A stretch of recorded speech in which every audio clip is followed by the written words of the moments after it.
直升飞机是一种令人着迷的空中交通工具，其独特的垂直起降能力和飞行方式使其在各种领域发挥着重要作用。让我们一起来探索这些有趣的飞行器吧。直升飞机的基本概念。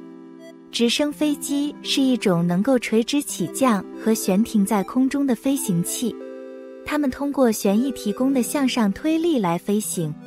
与其他飞机不同，直升飞机不需要跑道就能起飞和降落，这使它们在狭小或者无法建造跑道的地方也能进行飞行操作，非常灵活方便。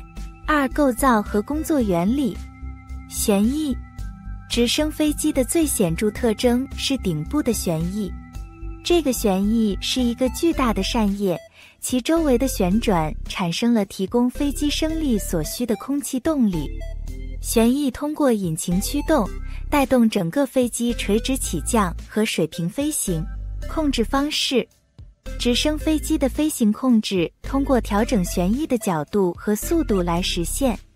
向前飞行时，飞机会倾斜其身体并向前飞行，而要向左、向右或者向后移动，飞机则会调整旋翼的角度和速度来实现这些动作。用途和应用。直升飞机在各个领域发挥着重要作用，救援和医疗服务。它们经常用于救援任务，比如在山区、海上或者其他难以进入的地方进行救援行动。此外，直升飞机也是运送医疗急救人员和器械到偏远地区的重要工具。军事用途。军方也广泛使用直升飞机，用于运输、侦察、救援、战斗和运兵等任务。它们的灵活性和多功能性使其成为军事行动中不可或缺的一部分。商业和私人用途。在商业领域，直升飞机用于空中摄影、旅游观光以及运输和货运。一些富裕的个人也会拥有私人直升飞机作为豪华交通工具。有趣的事实。直升飞机最早出现在20世纪20年代，其发展历程与飞行技术的进步密不可分。不同于固定翼飞机，直升飞机不需要滑行或者转弯就能改变方向，可以在空中停留。